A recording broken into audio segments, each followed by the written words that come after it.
Good afternoon, student. This is the third part of the chapter Poverty as Challenge, class 9th, subject Social Science. Student, if you remember in the previous part, in the last section of the second part of this chapter, we made our discussion about poverty line and we came to know that this is just a hypothetical line, imaginary line, which are being used by different countries under different formulas and parameter. We also made our point clear that the basic assumption is income level and consumption level on which we consider what is the poverty line. Student, we also discussed in the previous section that poverty lines keep changing with time to time and place to place.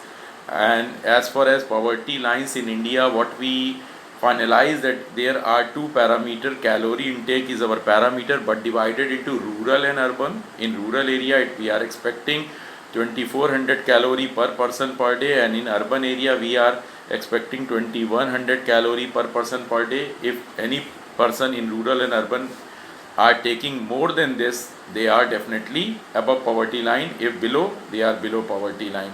I also made you clear, I don't want to repeat it again, that why in the rural area it is higher and why in the urban area. But all these calorie intakes are supposed to be taken, what required some money, and based on that money we have determined on the latest data based on 2011-12 year. It is 816 for the rural area and 1000 for the urban area. I told you why in urban area it is higher, because various essential commodities are costing higher in urban area compared to the rural area.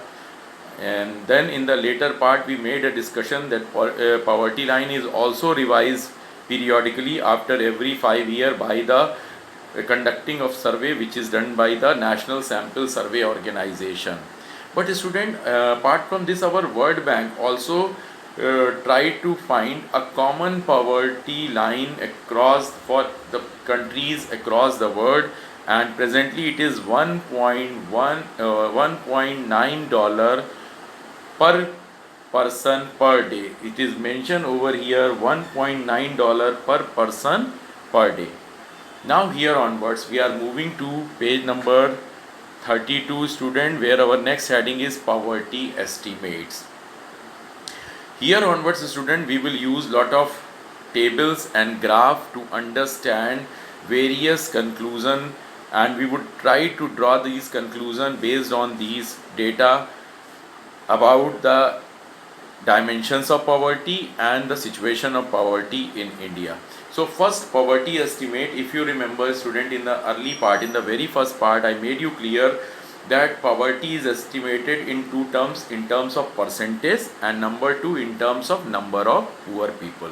So I told you that ever since India has attained independence, our poverty in terms of percentage has been falling down continuously. But at the same time, I told you that because of high rise of our population, the number of poor people did not decline, rather it has gone up.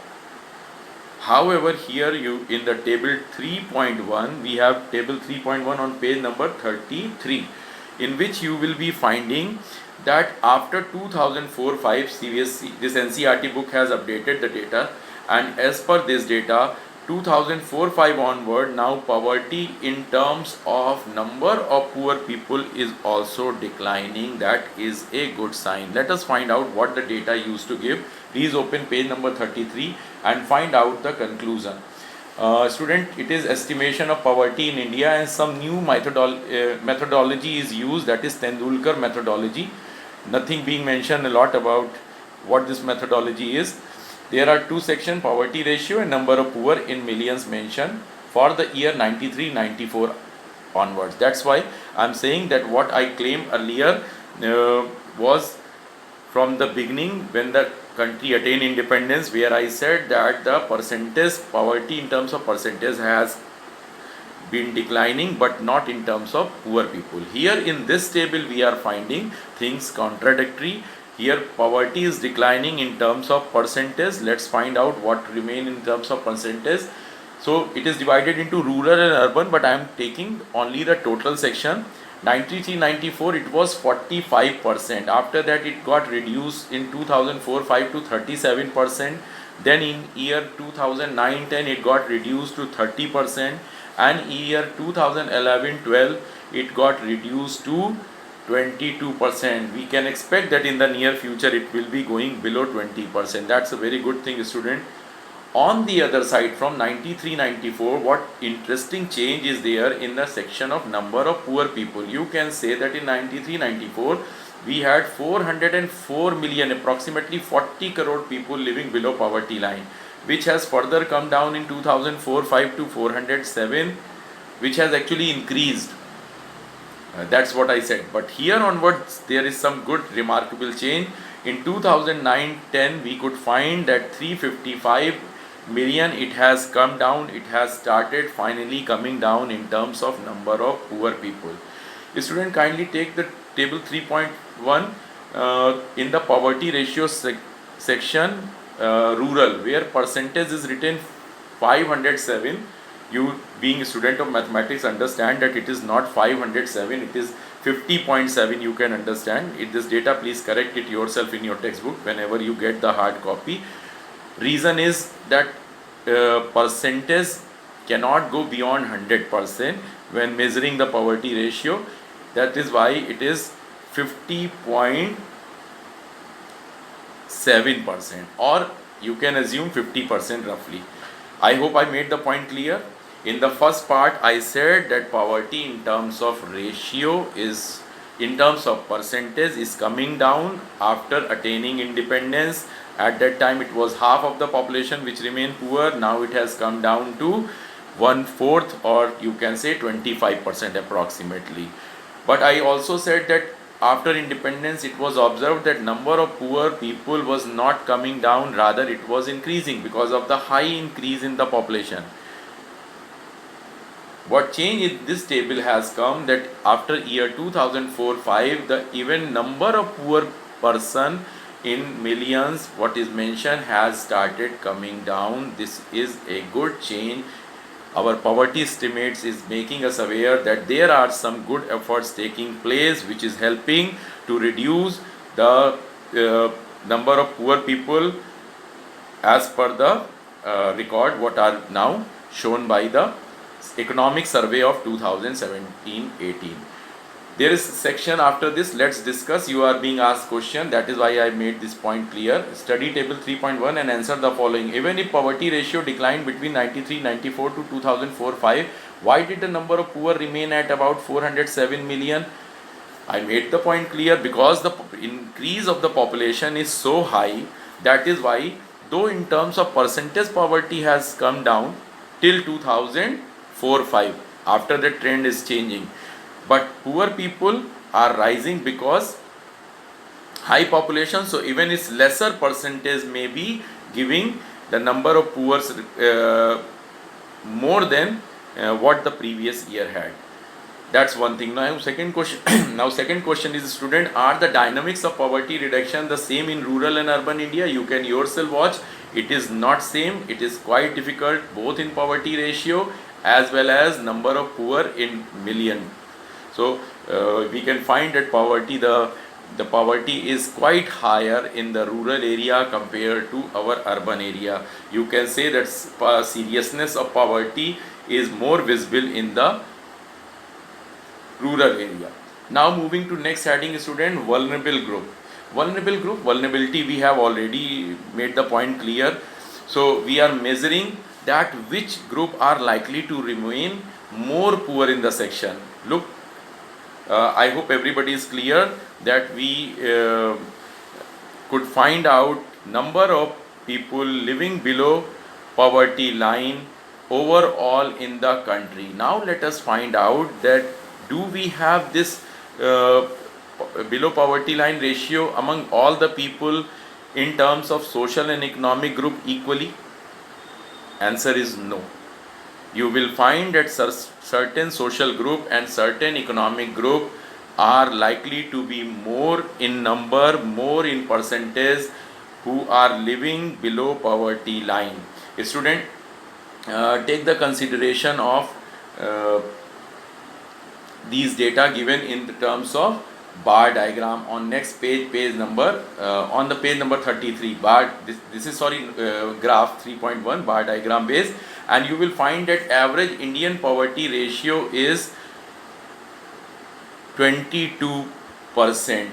You can say number of poor out of every 100 person, that is on the y-axis is shown you 22%. But you can find that scheduled tribes is more than double, approximately 43 it is showing, and scheduled caste little better 29. On the other side it is casual labor form rural, and it is casual labor non-farm urban. What it is this, let me explain you. When we are saying that vulnerable groups, we can say that in urban area we have vulnerable group, scheduled tribes and scheduled caste in the are going to be considered in the social group and in the economic group. It is not divided in rural and urban, it is divided in economic group and social group. In social group we can say that poverty is more likely to be in scheduled caste and scheduled tribe. Make the point clear.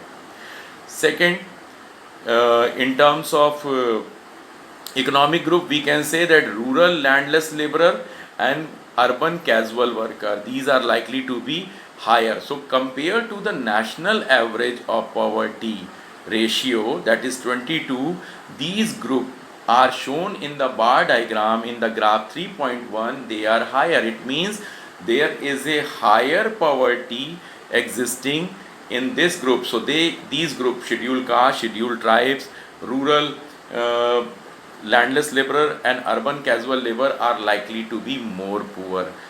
Now it is not only the end, there is another problem. There is a double disadvantage of certain group like scheduled tribes and scheduled caste.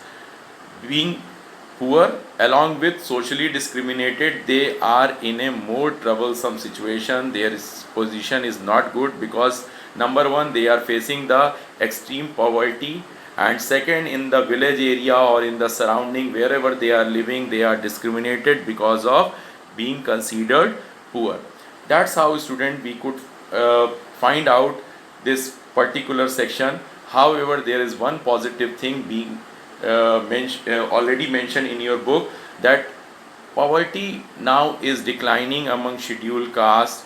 It is declining among rural landless laborer or urban casual labor, maybe because of schemes initiated by government like Manrega or many other schemes like this. But unfortunate thing is that among scheduled tribe there is no change taking place. Student, it is as it is. It is still rising with the passing year. It means we need to give special attention. We need to address the issue of rising poverty among the scheduled tribes. I hope I made the point clear. And again, I'm repeating the two things, that among these vulnerable group, there are one social group, that is including social scheduled caste and scheduled tribe, and there is economic group, that is rural landless labor and urban casual labor. If you find that people living in this country, those who are below poverty line, among them the concentration of scheduled caste and scheduled tribes and rural landless labor and casual urban labor is higher than the rest of the social and economic group. Moving to next part, you can say that what is the status within the family. Look, if family is poor, everybody is poor. If a particular family is living below poverty line, you can say that everybody is struggling over there because everybody is poor. But within family, few members are likely to be more poor. Like your book has mentioned, it is women. Women, you consider that they play a role of mother.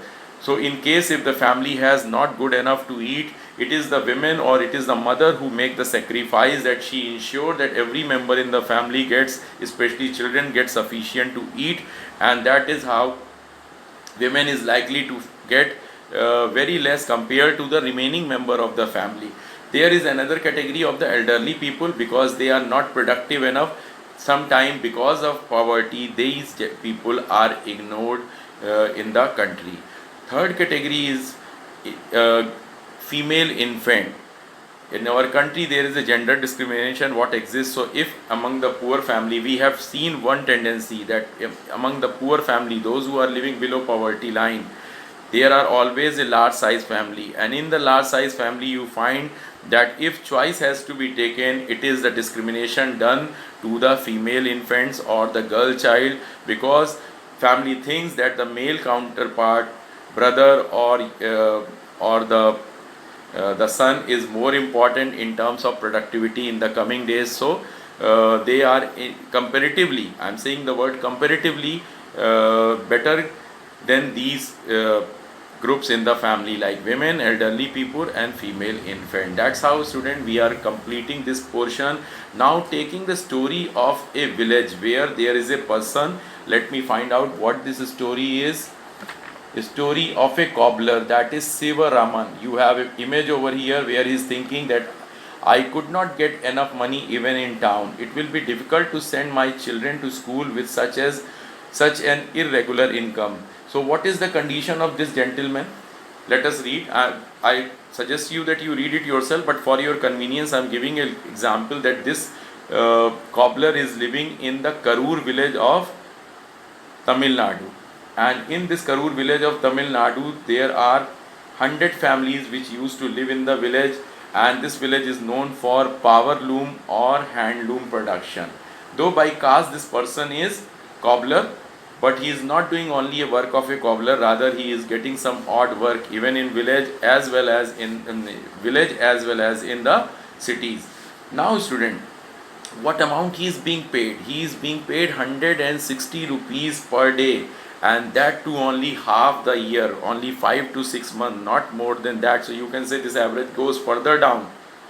If you take the average, it is only 70-80 rupees per day is the earning. Then sometime he get odd jobs in the town. Odd job does simply means that he try to get work. If he gets some work, somehow he managed to earn something extra to fulfill his family requirement, but it is almost negligible for his family to get sufficient help from him. Then his wife also work and earn 100 rupees per day. It is mentioned his wife name is Sashikala. There is again same story, student. There are 8 members in the family. In this chapter, whatever story we have discussed, we could find out that the size of the family is always large. I told you earlier also that this is one of the characteristics of the poor family, that they have always more number of children, although their capacity to take care or to take the responsibility of these children are not good enough. Why they produce more children, we will discuss in the coming section. Let me give you a brief idea about that. Because poor people are producing, why poor people are producing more children? Because they think that more number of people in the family will earn or help them to earn more, which is not the actual case. You will never find educated family producing more number of children. Now there is a widow mother of this Sivaraman who is 65-year-old, who is sick and not able to get any treatment. This gentleman also has unmarried sister who is 25-year-old. Along with this, he has 4 children. There is 1 to 16 year of age group. It is mentioned again, there is a gender book is giving you story, is giving you idea about gender, that out of 4 children, 3 are girls and the younger one is son. It means it is possible that this person has increased the size of family for the sake of male child. That's what book is wanting to give a hint. Maybe later on in the chapter, in the other section, like in political science or in democratic politics, we will make the detailed explanation that how gender discrimination do take place, not in economics. Only economic aspect we will discuss in this section, student. One more thing, that is he has a responsibility. He has to get his all 3 girls married. That is why he is not sending the girl's child to school, because he think that he has to save money for getting girls to marry them, and that is why education is not given importance. There is another problem. He has unmarried sister, so he has to find a suitable groom. For that again there is money required. There is not enough cloth in the family. There is a very poor condition. It is showing that somehow he managed to purchase milk once a while, and that too only for son. It means Girl childs are ignored. Little earlier in the vulnerable group, we have studied that within the family of poor, there are some section which are more poor, like women, like elderly people, or like infant, female infant, because they have to choose in between. This is how, student, we have completed this section. In the next section, we will find that global poverty scenario, what it is, and we will be we will be moving to the remaining section of this chapter. Thank you, student.